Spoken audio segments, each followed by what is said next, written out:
मेरा नाम जूली खां है और मैं एक ख्वाजा सरा के हकूक़ के लिए काम करती हूँ। मेरी कहानी जो है वो हर ख्वाजा सरा की तरह कोई मुख्तलिफ नहीं है। वैसे ही घर में जो है वो तासुब का शिकार, वैसे ही वहाँ पे इम्तियाज़ी सलूक का शिकार, भाई पसंद नहीं करते, अब्बू शक्ल नहीं देखना चाहते, अम्मी की ज़िंदगी का रोग, बहन के लिए दुख, ये सारी चीज़ें बचपन में मैं अपने साथ लेके चल रही थी। लेकिन मुझे नहीं पता था कि ये सब कुछ ऐसा क्यों हो रहा है, क्यों मैं अपनी माँ के लिए दुख हूँ, क्यों मेरा बाप मुझसे नफ़रत करता है, क्यों मेरा भाई मेरे साथ रहना नहीं चाहता। तो तब तो मैं समझ नहीं पाई, लेकिन जब थोड़ा शऊर मुझे आया और मैं थोड़ी सी बड़ी हुई तो मुझे पता चला कि मैं एक ऐसे जुर्म की सज़ा काट रही हूँ जो मैंने किया ही नहीं है, जो मेरा जुर्म है ही नहीं, मैं उसकी सज़ा काट रही थी।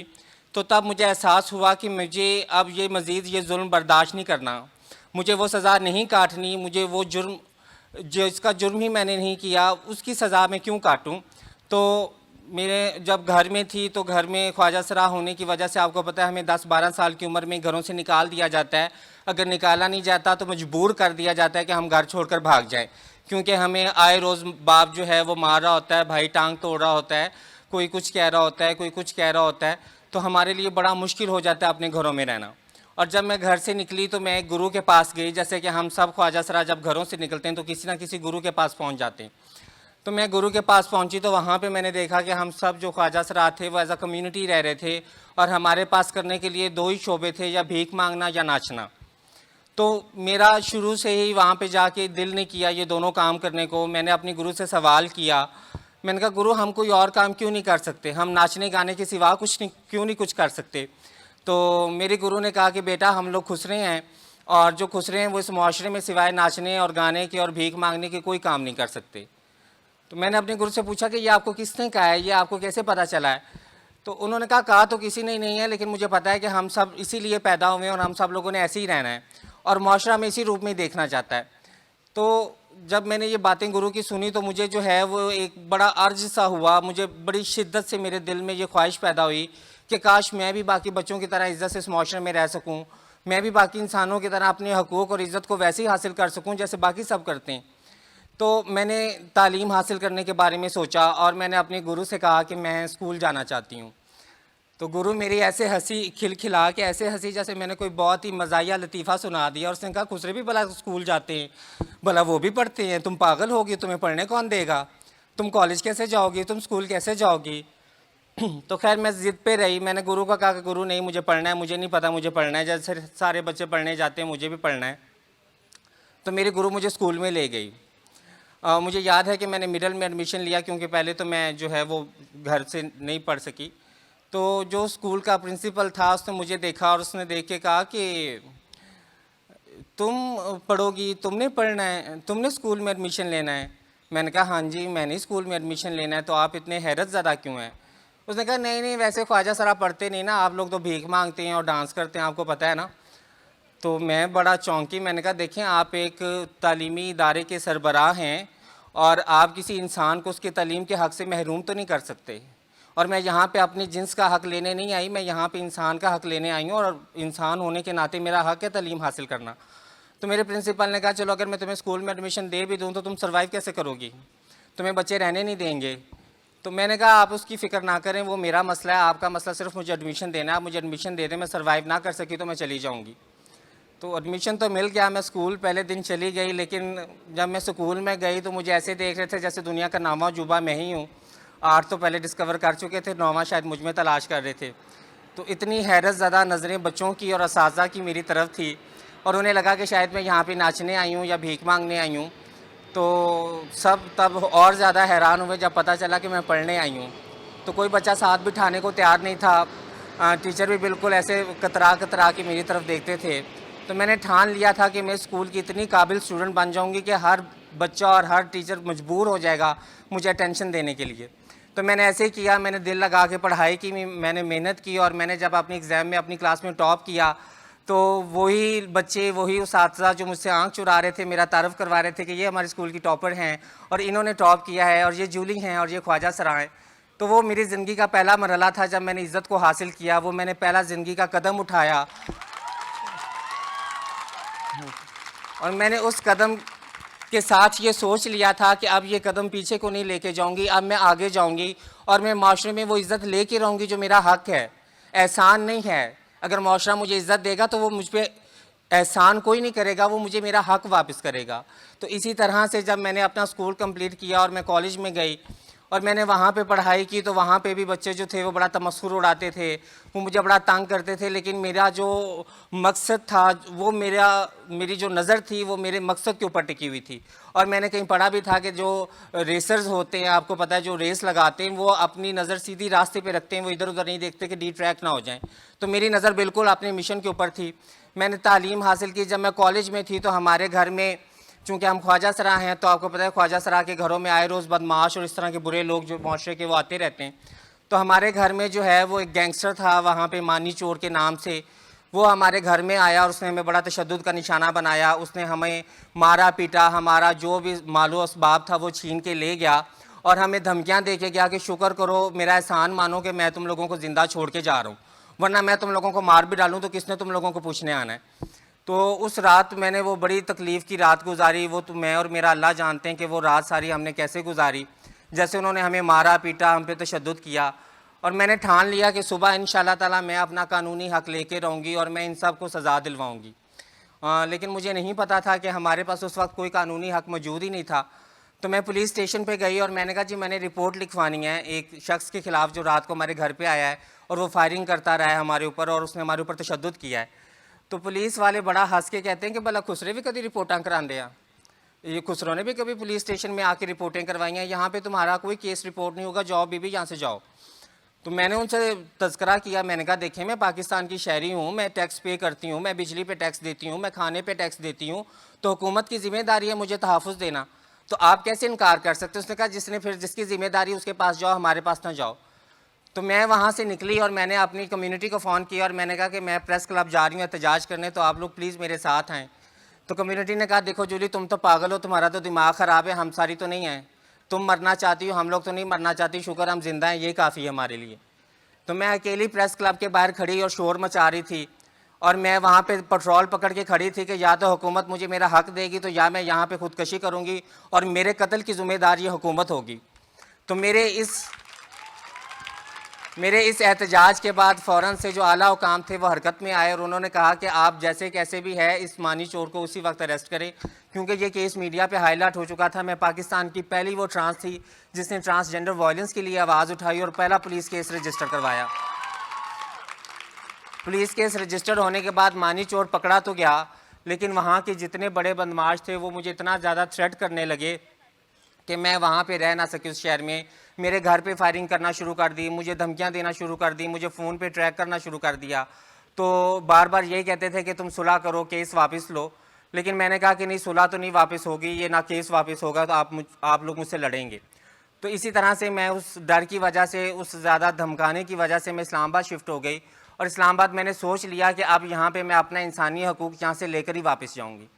तो इस्लामाबाद में मैं जब आई तो मैंने वहाँ पे स्टेक होल्डर्स के साथ मीटिंग्स की, एडवोकेसी की और कहा कि बीइंग अ सिटीज़न आप लोगों का ये हक़ है कि आप हमें हमारे वो इंसानी हकूक़ दें जो माशरे के बाकी इंसानों को मिले हुए हैं। तो इन माशाल्लाह हमारी कोशिश के बाद और इस स्ट्रगल के बाद और इस सारी मूवमेंट के बाद 2018 में हमें ट्रांसजेंडर प्रोटेक्शन एक्ट 2018 हुकूमत की तरफ से मिला, जिसमें हमारी आइडेंटिटी को एक्नॉलेज किया गया, जिसमें हमारे जितने भी ह्यूमन राइट थे वो सारे एक्नॉलेज किए गए। हमारा right to vote, right to health, right to education, वो सारे हकूक़ एक्नॉलेज किए गए जो एक आम सिटीज़न को मिलते हैं। लेकिन 2018 में ये एक्ट मिलने के बाद जो सबसे बड़ा चैलेंज था वो सोशल बिहेवियर था, क्योंकि मुआशरा अभी भी हमें जगह देने को तैयार नहीं था। उनके लिए हम या तमस्खुर थे या अजूबा थे या कोई ऐसी चीज़ थे जिससे लिंक नहीं किया जा सकता। तो मैंने लोगों के वो बिहेवियर चेंज के लिए TCM पे एक नेकेड ट्रुथ के नाम से सीरीज़ बनाई, जिसके अंदर मैंने लोगों के मॉरल बिहेवियर्स को चैलेंज किया और मैंने बताया कि इस माशरे में सारे लोग रह सकते हैं, तो ख्वाजा सरा क्यों नहीं रह सकते।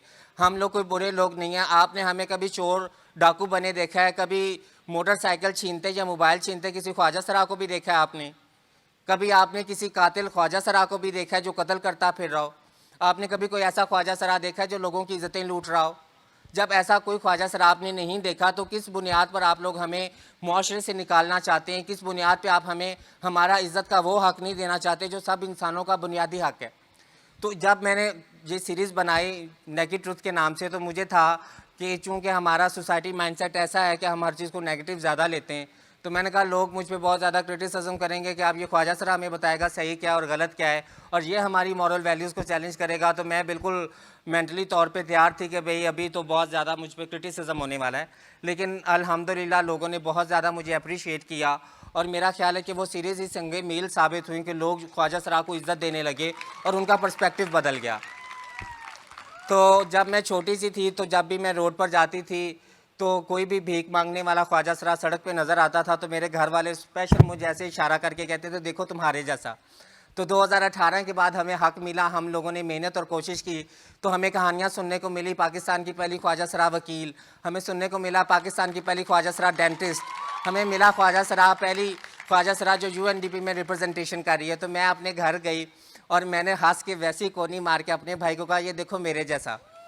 तो वक्त बदल गया, हालात बदल गए, और हम लोग वो चीज़ हासिल कर पाए माशरे में जो हमारा हक था, जिस पे हमारा हक था, कोई एहसान नहीं था, और माशरे को वो हक हमें देना पड़ा। लेकिन जब ये सच की जंग में लड़ रही थी, तो इस दौरान में जो माफिया जो ऑलरेडी मेरे अगेंस्ट था, जो मुझे पहले से डरा धमका रहा था, उन्होंने मुझ पर एक फैब्रिकेटेड केस किया पुलिस में, और मुझे पुलिस पकड़वा दिया। मैं अपने घर में अकेली थी, रात को 12 बजे पुलिस वाले मेरे घर में आए बगैर किसी सर्च वारंट के, और मुझे मारते पीटते हुए जेल ले गए, और वहाँ पे बड़ा मारा पीटा, और मुझे कहा कि तुम बड़े हकूक़ की बात करती हो और तुम बहुत इंसानी जो है वो इज़्ज़त की बात करती हो, तो अब देखना यहाँ पे तुम्हें हकूक़ और इज़्ज़त दोनों ही नहीं मिलेंगे। तो अगर तुम चाहती हो कि तुम ये सब कुछ ख़त्म हो जाए, तो तुम अपनी आवाज़ बंद करो और वापस चली जाओ। लेकिन मैंने तब भी ठान लिया, मैंने कहा देखें ये ज़िंदगी मरने के लिए ही है। तो मैंने किसी से सुना था कि एक दिन की जो शेर की ज़िंदगी है वो 100 साल गीदड़ की ज़िंदगी से बेहतर है। तो मैं इस जेल में मरना तो कबूल करूँगी, लेकिन मैं अपना हक नहीं कभी छोड़ूंगी। तो मुझे 7 दिन तशद्दुद का निशाना बनाया गया, मुझे 7 दिन जेल में रखा गया, और हर तरह से मुझ पर तशद्दुद किया गया कि किसी तरीके से मैं अपने बयान से हट जाऊँ। लेकिन अल्लाह ने फिर मेरा साथ दिया, और मुआशरे ने बाकायदा जस्टिस फॉर जूली का एक हैशटैग बनाया जो ट्विटर पे टॉप ट्रेंड कर रहा था, जो सोशल मीडिया प्लेटफॉर्म्स पे टॉप ट्रेंड कर रहा था, और सारे कॉलेज यूनिवर्सिटी के बच्चे प्रेस क्लब के बाहर जस्टिस फॉर जूली का नारा लगा रहे थे। पाकिस्तान की हिस्ट्री में पहली दफ़ा हुआ कि आम आवाम एक ख्वाजा सरा के लिए सड़कों पे निकली, उसके इंसाफ के लिए सड़कों पे निकली। तो मुझे तब ये इत्मीनान हुआ, और मुझे पता चला कि अब आवाम के लिए मेरी ज़िंदगी भी उतनी ही मायने रखती है जितनी एक मर्द या औरत की रखती है। तो उस 7 दिन तकलीफ़ के बाद, अज़ियत के बाद, मुझे बहुत ज़्यादा पब्लिक सपोर्ट मिला, मुझे बहुत ज़्यादा इंटरनेशनल सपोर्ट मिला, और मैं इस काबिल हो पाए कि मैं ख्वाजा सराओं के हकूक़ के लिए मज़ीद काम कर सकूँ। अब हम लोग जो हैं वो ख्वाजा सराओं की एंटरप्रेन्योरशिप के लिए काम करते हैं, राइट टू एजुकेशन के लिए। मैं मुख्तलिफ़ स्कूलों में गई, और मैंने वहाँ जाके बच्चों के मॉरल बिहेवियर्स को चैलेंज किया, और मैंने अपना राइट टू वोट बताया, अपना राइट टू एजुकेशन बताया, अपना राइट टू हेल्थ बताया, और मैंने बताया कि being a citizen of Pakistan मेरे लिए भी मेरे राइट्स उतने इंपॉर्टेंट है जितने आपके लिए। तो अब अल्हम्दुलिल्लाह आप देखते हैं कि आपको हर कॉलेज में, आपको हर स्कूल में, आपको हर इदारे में कहीं ना कहीं कोई ख्वाजा सरा अपनी मंजिल के लिए, अपनी इज़्ज़त के लिए, अपने वक़ार के लिए कहीं ना कहीं कोशिश करता नज़र आता है। लेकिन बीइंग अ मुआशरा आप लोग आज भी वहीं पे खड़े हैं जहाँ पे आपके लिए, इंसानों के लिए एक मखसूस जिन्स और एक मखसूस हुलिया लाजमी है, जो मेरे लिए बहुत तकलीफ़ दे। मैं मानती हूँ कि अभी बिल्कुल सोसाइटी एक नए फेज़ से गुज़र रही है। हम लोगों को एक्नॉलेज करना, हम लोगों के साथ घुलना मिलना, हम लोगों को सपोर्ट करना अभी शायद नया ज़रूर है, लेकिन गलत नहीं है। किसी भी इंसान के इंसानी हकूक़ को एक्नॉलेज करना और उसके लिए कोशिश करना, मेरा ख्याल है हकूक़ुल इबाद में शामिल होता है, जो हमारी इबादत का एक हिस्सा भी है।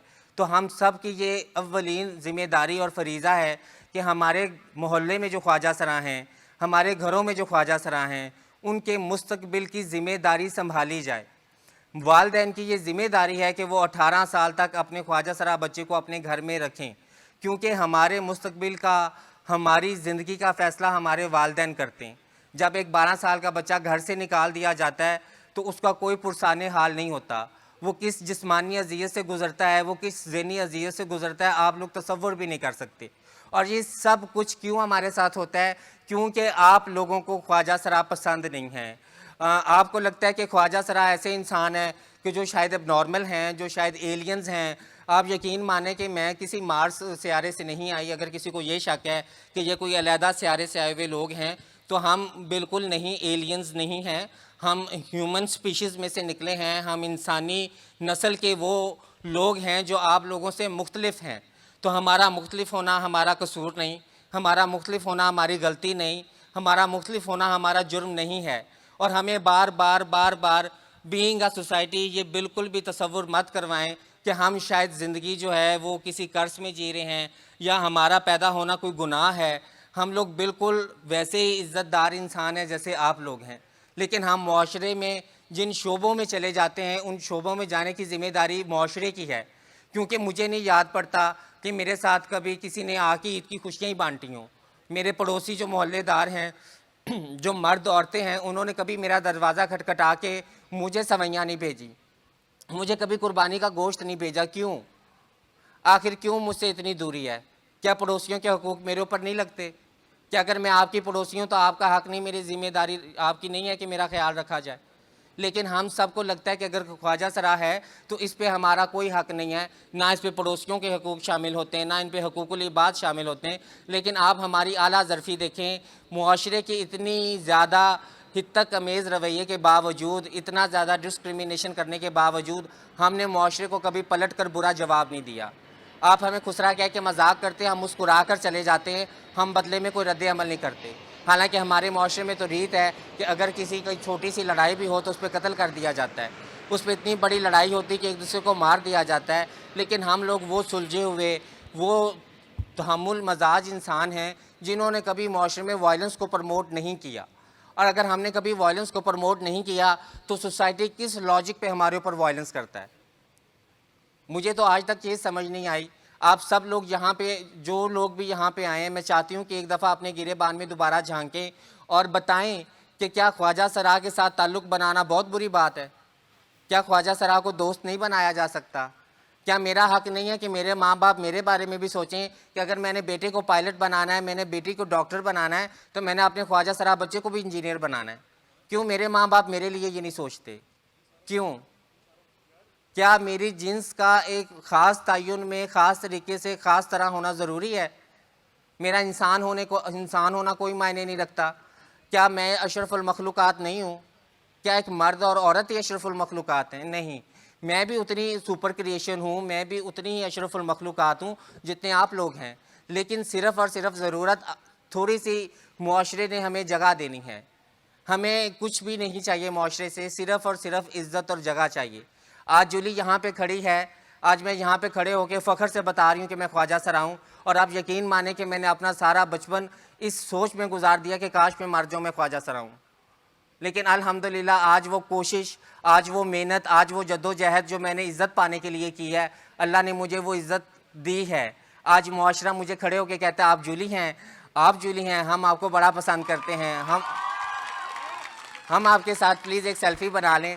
तो मेरा ख़्याल है कि जब ये मैं सुनती हूँ तो मुझे बहुत खुशी होती है, और मेरे माँ बाप और बहन भाई उतने शर्मिंदा होते हैं, क्योंकि वो मुझे कहते थे कि जाओ जिस दिन मुआशरे में इज़्ज़त लेकर आओगे उस दिन हमें बताना, और मैं आज इज़्ज़त लेकर आ गई हूँ। तो आप सब लोग जो भी यहाँ पे हैं, प्लीज़ मेरे जैसी और जूली शायद जो इतनी मेहनत ना कर पाए, शायद इतनी जदोजहद ना कर पाए, लेकिन आपकी थोड़ी सी कोशिश, आपकी थोड़ी सी हिम्मत, आपका थोड़ा सा हौसला हम लोगों को अच्छे इंसान बना सकता है। शुक्रिया।